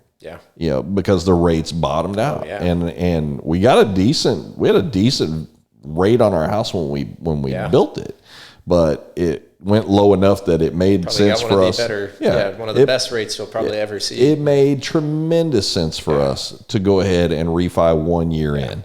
Now, that all being said, with everything that is being pumped into the market and with the way the economy is moving, at some point there's going to be a slingshot the other direction. You're not going to see interest rates sitting at these all-time lows, and technically right now we're not at all-time lows, but we're not real far from it. Yeah. But you can see market movement in those interest rates quickly now. Yeah. So your recommendation, first off, with somebody who's looking to get into the market to purchase a home or whatever, is to definitely have a pre-approval process in place with whoever your financer is going to be. And again, you were saying earlier that the brokerage, the real estate agent can help you in if you're struggling with where do I need to go to try and find the best rates. Yeah, your brokerage and your real estate agent should be able to help give you multiple names of people that they've worked with or that they have a good relationship as well with. The one thing that I've learned over the years is my best interest rates did not come from big banks. Yeah. My best interest rates came from little banks who then eventually turned around and sold it back to the big bank. Or local lenders. Yeah. And there's so many there's so many different avenues of financing available to home buyers and really even in people who are looking to, maybe they're looking to go in and refinance for a different reason. Maybe they're refinancing for the purpose of being able to pull some money out to do renovation work or to whatever. I'm going to pull money out of my house to send my kid to college or whatever it looks like. But the idea of taking advantage of where you're currently at in the market, but having that locked and ready to go in a market where literally homes are like sitting for day, 2 days, maybe 3 days. I mean, you know, it's like, hey, you got to have that stuff locked and loaded, ready to go. You're not going to have time for a house to get listed and for you then to go down to the bank and get a pre-approval. You're just, there's not enough time in this market right now. That may change somewhere down the road. And historically it usually does. It will. But right now is not that time. In the state of Texas, I don't think it's that time at all. Especially, I mean, we've mentioned earlier people moving from California, all these other places. That's driving so much of what we're seeing in the housing market right now. And it's been a seller's market for a while, and there's no signs of it changing anytime soon. Yeah, I mean, people who are coming in from California are coming in with huge valuation homes that they've spent money on in California. They're walking away. They come here and see a $400,000 home, which some of our guys would be like, wow, that's a really expensive house. And to them, they're like, you know what $400,000 gets you in California? 1 bedroom apartment. That's right, man. Like, you know those areas that I showed you on the map with all the crime and stuff? That's probably where you want to stay away from. But, you know, at that point, these guys are literally walking in, usually cash value loaded, where they can come to the table and go, we'll do a cash transaction, close in 30 days, we're ready to roll. Like, let's get this done. And, you know, or they're even willing to cut corners on stuff, you know, skip this and, you know, forgo inspections and we want it right now, take it off the market. It's essential. Yeah. You know, if you ask for an inspection or an option period, you're not going to get that home. In areas like Austin, fortunately, Bryan College Station, we're our own little bubble. We haven't experienced that to the extent that Houston, Dallas, Austin have experienced it. But there's little, you know, indications and kind of things we've had to go through that do reflect that shift in Texas's market. We had a friend in Dallas that their job relocated them there, and the house that they initially were trying to buy, they did buy for $50,000 over ask. I mean, I'm working with clients right now that are looking in the Conroe area, and they're moving from Chicago, but initially they started in Dallas. Found their perfect home in the exact area they wanted, submitted an offer $70,000 above asking. Crazy. Didn't get it, so they said, let's move to North Houston. And we're still, you know, having to deal with that same thing and have put offers in and have lost out. But man, I mean, Texas in general, it's just absolutely crazy. And something's got to give eventually. And it'll change eventually, but as of right now, I mean, there's no signs of that. I mean, the bubble is going to continue to expand until it doesn't, you know, I mean, but at $50,000 over ask that they ended up getting it, that also came with, they didn't have the option of an inspection. It was like, this is what you're going to take it as is. This is how it's going to go. And so but again, they're sitting there going, we got 3 weeks that we got to be in Dallas for my job. So what am I going to be doing? I'm going to be living out of a hotel, be renting, going to be leasing, or we can make these offers. And and again, it's almost similar to what I was talking about with us coming back with this.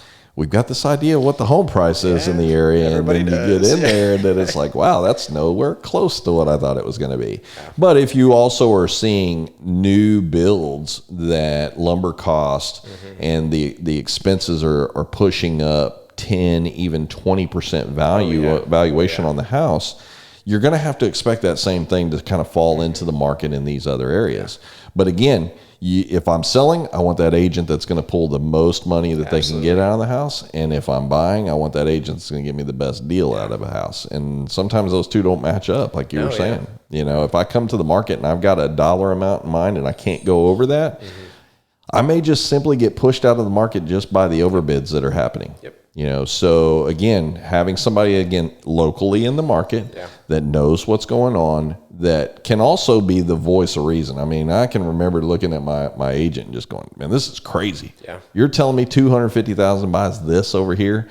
And he's like, man, I'm just telling you, lots changed since y'all were here 5 years ago. You know, and so that same process where you've got somebody that doesn't know the market, that's walking in blindly, requiring that agent who lives locally to explain kind of what's going on. And then also explain, like, it's not as bad in College Station as it is in Dallas, Austin.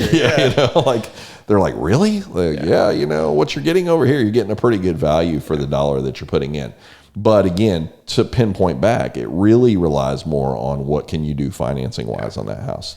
You may have a dollar mind in your head. Like for us, we had $250 in our head, and we ended up stretching out to $3, which was still a good deal for us. But we also got a decent rate on that as well too, so it didn't hurt as bad.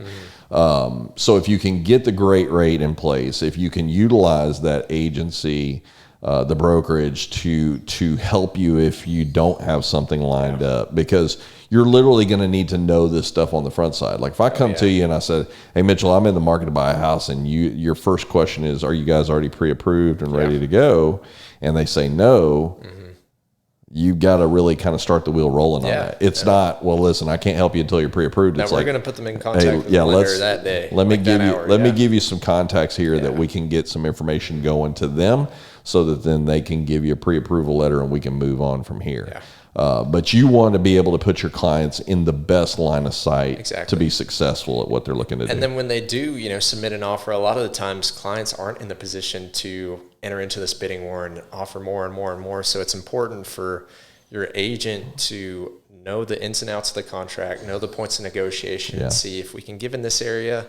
Maybe we do that, and our offer might not be as high as these other agents, but if we forego this contingency, and be able to explain that out to their clients and explain them exactly what they're getting into without putting them into too risky of a situation, it goes a long way. I mean, I've experienced transactions here where I've been told by the other agent my offer wasn't the highest, but because we put forth this much money as an option fee, they realize we're serious. We're going to do what we can to close on time. We're not going to waste their time. We're not going to be backing out in 2 days' time. And as a result, it's served us really well. It puts my clients in a great spot. Well, and that closing time frame and the earnest money to come forward with becomes really important in that deal, because it is, if you take an offer where that's not on the front side, that offer can get pulled under the rug from you at any given point. If I don't put any earnest money up to you to show you the seriousness of it or whatever, and I can't tell you how many times I've reached out about a property that was under contract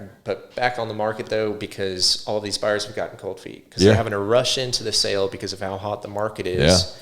But then they actually go and sometimes buy the property sight unseen. And then when they get there, they realize, what have I bought? And as a result, they back out. So it's, if you're able to prove we're serious, we've seen the home, we want it, we will not be backing out. It speaks. Well, and that experience of being in the market at its current valuation, at its current peak, at least peak right now. We don't know if this is the peak, but at least at peak at where it's at right now, and knowing that deal, you can also use that education that you gathered by selling and buying in that market with your clients to be able to put them in line with the success that they're looking for.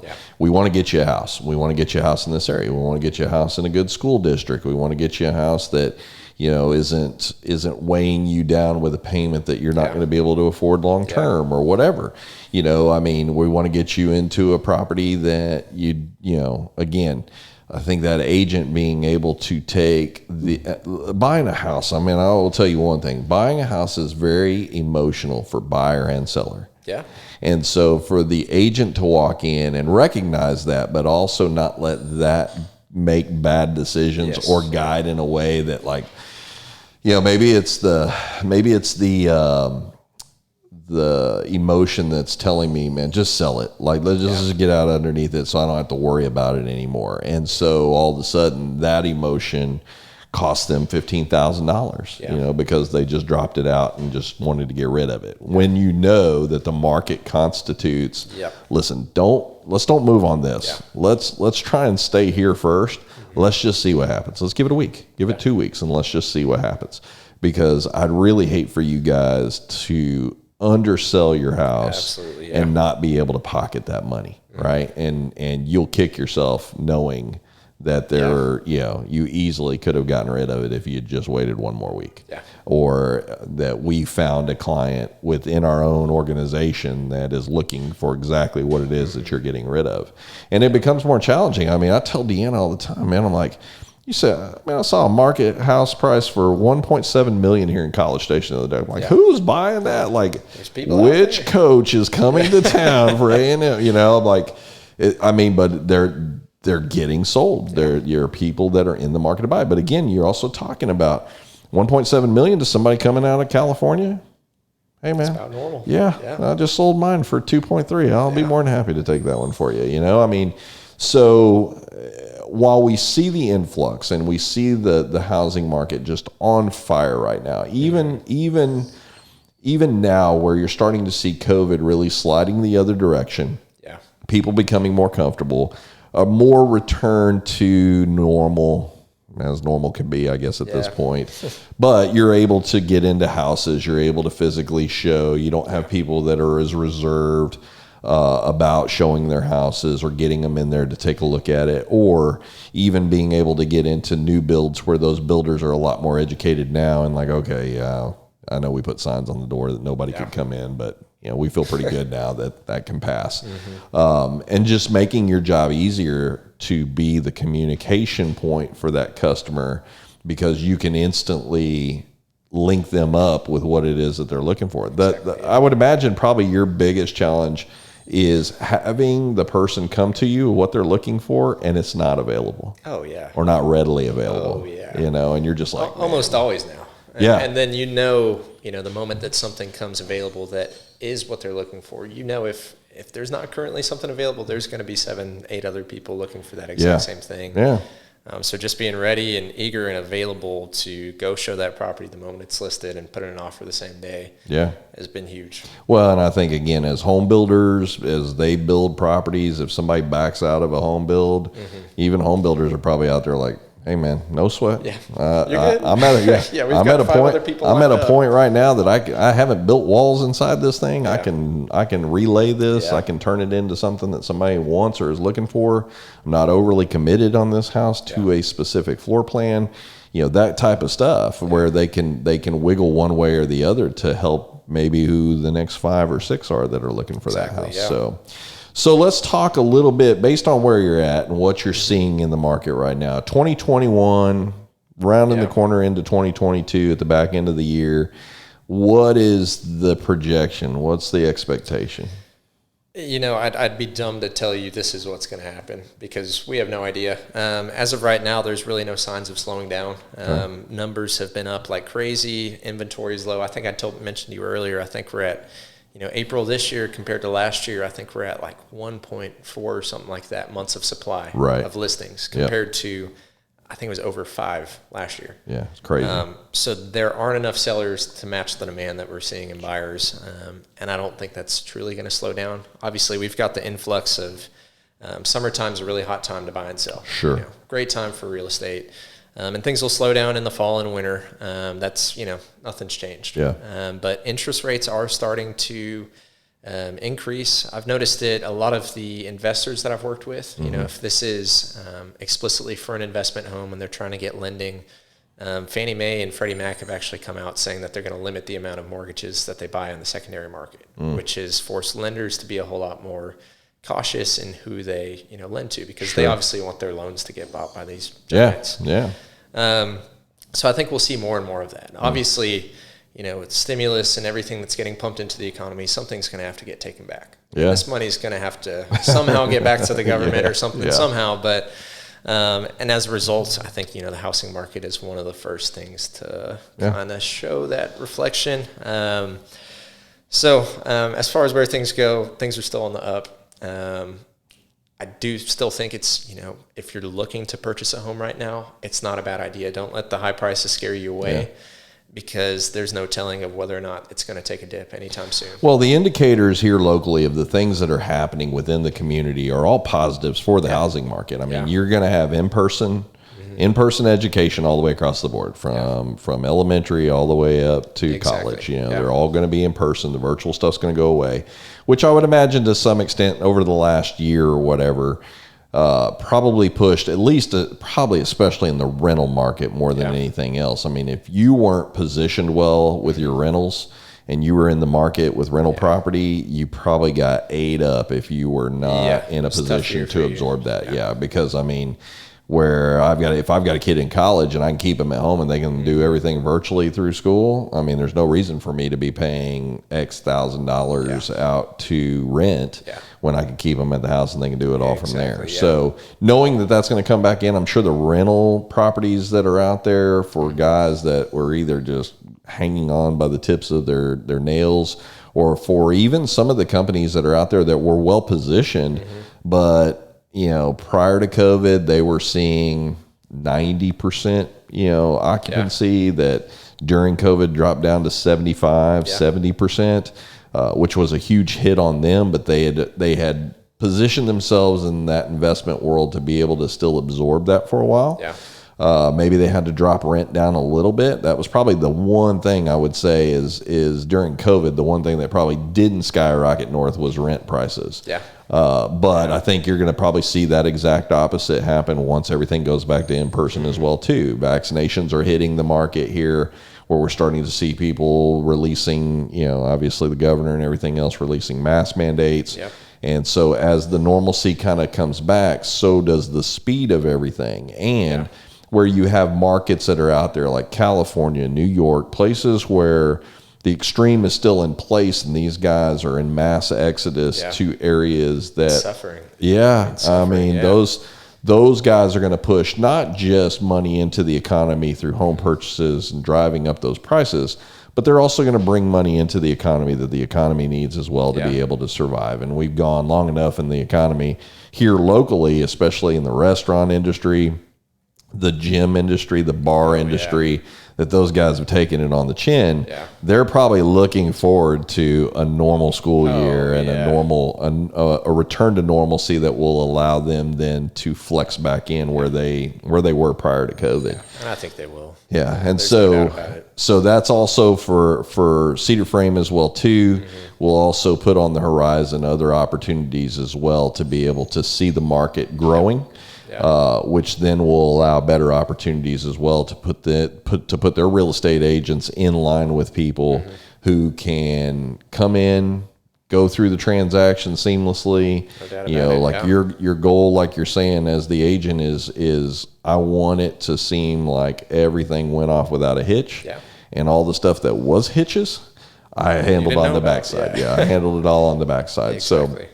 And it speaks volumes to Doak and his team over there that they're putting people into place that they're hand selecting. I mean, it's not just we were talking kind of about the part-time, part-time real estate agents that are out there, but you also have, unfortunately, you have the hoppers. It's like, 1 year they're at this real estate broker, and then the next they're at this broker, and then they're over here at this broker, and they change faster than they get their business cards in some cases. People lose track of where you are. So the commitment that Doak has to pour back into his team, to send guys like you into the market who are sitting there talking and raving about, listen, I'm okay with the idea that, am I getting the most money where I'm at? Probably not. Could I go somewhere else? Probably so. But what do I put my valuation into is not just the dollar amount. It is the ability to be working for someone that is helping me. That is growing me personally, growing me professionally, is pouring back into me so that I can represent the brokerage as well as anybody else that they took a chance on. Yeah. And so the chance for you started as something as simple as a job website. Yeah. I mean, I look back on things, and COVID was, this sounds terrible, was great for me. Yeah. One of the best things that happened to me, because I think I would have ended up at a job that was no other, different to other jobs I'd in the past, where I was sitting behind a computer and wasn't able to be out there and hustle. Think about what would have happened if COVID hadn't happened. You took the job down in Houston, what your trajectory would have had to have been to even come back. Oh, Yeah. it probably doesn't happen. No, it doesn't happen. I mean, the percentage of that happening is slim to none. So, and you get to stay in a town that you're familiar with. And I mean, it's really cool. You know, the thought of building a future here, it's weird. I think, you know, there's a big gap in between you graduate from college, then obviously there's a ton of families here. Sure. There's a huge gap in the middle there, but, you know, the thought of being able to establish myself here, the people that I've met, I think that's truly, A&M's a great place. It's not a great place without the amazing students, though, and the same thing goes for Bryan College Station. Yeah. There's so many fantastic families that really, you know, are just good people. Yeah. And this community supports one another. And it's a great place to be. It's a, you know, refreshing taste compared to growing up in, you know, big city Houston. Yeah, well, and you get to speak on it from two sides. You get to speak on it. I mean, you're entering into a stage of your life. We'll call it the you know, becoming an adult, building your life, building everything stage, else. But you can also speak onto that as to when you were a college student, when you were going to school here. So people who are relocating here, maybe because they're relocating because their kids going to school here, or like we had said, you know, a lot of times old ags come back and retire back and everything else. You get to speak on both sides of that. You get to speak on the idea of, like, you know, hey, you've got a kid that's going to be going to A&M here. Let me tell you all the great things about this particular area. I have been all over Texas. I've lived in all different places, and I will tell you that I have never been in a place that I felt more at home and more comfortable than in the College Station area. Nice. The community is great. Yeah.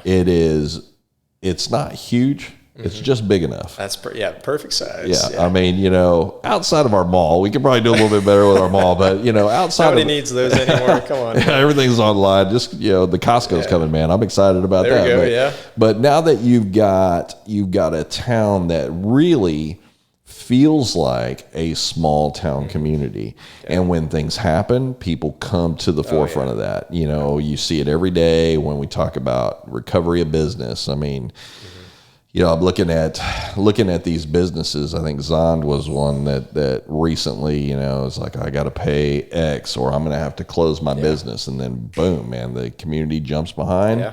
Bam, make your rent payment, man, because we're coming. Make sure you got plenty of food for everybody to buy and stuff. You know, there's not very many places that have that town feel, you know, where you have the ability to reach back into the community and the community responds in full force. And having the networking within the community that quickly things can get around and get identified when there's challenges. And so that's always been the great thing. The schools, the school system, I mean, just it's an unbelievable place to be able to land your family. Listen, we lived here once before. We lived here for, I think it's 12 years before we moved away for a job. Coming back was easy. Coming back was easy because the job that I landed was in San Antonio. Now, I grew up in San Antonio. You know, it's near and dear to my heart. But I don't want to live there anymore. You know, I did a summer of it, and College Station's a better place. And I even grew up in a suburb of San Antonio, but it was, you know, it's just not a place that I'd want my family to be. And so we've been very blessed and very fortunate to be a part of the community here. You know, great people, great organizations, great businesses. You know, Cedar Frame, again, has established itself at the forefront of that small brokerage that is committed to its community. Absolutely. And so in every community that it services, not just, I mean, we talked a lot about Bryan College Station and you kind of your role here in there, but got all these backside areas, and definitely want to encourage people to go to the website, learn more about those other areas that Cedar Frame is servicing or can service if they're in those areas as well too, in the surrounding regional area. But giving an opportunity also to know that with good people like Doak and Jennifer behind the scenes that are building this out for their community. I mean, they're doing it for themselves. It's their business. I understand that, but it's for their community. And they understand, they understand the value and the commitment that it takes to run a business here in the community. And then to interject yourself into a spot where you're providing not just a service for people here, but you're also providing expertise. You're providing learning. You're providing talent. You're providing all of these things. You're providing jobs, all of these things that they're allowing to funnel through their brokerage that is just going to help them in the long run continue to grow and get bigger. And we're just grateful to have you guys in the community. So what I want to do is give everybody an opportunity, if they want to check out Cedar Frame. You guys also have listings that are posted on there as well, too. Give us a call. I don't know if they're still there. You're definitely going to have to call them because they may not be there by the time we get to this. But so again, let's talk about Cedar Frame Real Estate. They can reach back online. They can get to cedarframe.com. If they're looking for information, need to contact through email, info@cedarframe.com. They can shoot an email back through there, or they can just pick up the phone, 979-922-5544, and they'll be happy to plug you in, whether it's Mitchell, whether it's any of these other real estate agents. They'll definitely be able to plug you back into anything that you're looking for to meet your commitment of trying to move into College Station, trying to move out of College Station. Maybe you're just looking for investments. Investment property is probably not a bad opportunity right now with everybody coming back in. Not a bad idea at all. Now's the time. definitely an opportunity that is going to be on the up as we get into this next school year. So regardless of where you stand or where you're at in the community, or whether you're looking to be a part of the community or whatever, these guys are going to be here for a long time. They're continuing to take care of the area and continue to take care of the people who are a part of the Bryan College Station area and the surrounding regional area. Reach out to these guys. Mitchell over here be more than happy to talk to you and let them know what your needs are so that they can plug you into some of the best values and some of the best service you're going to receive from any of the brokerages here in town. So, Mitchell, thanks for coming out, man. Appreciate so you spending time with us today. It's been a good time. Love talking about Cedar Frame and you guys over there. We appreciate y'all doing business with us as well, too. We're always looking forward to taking care of you guys and taking care of y'all's needs as well.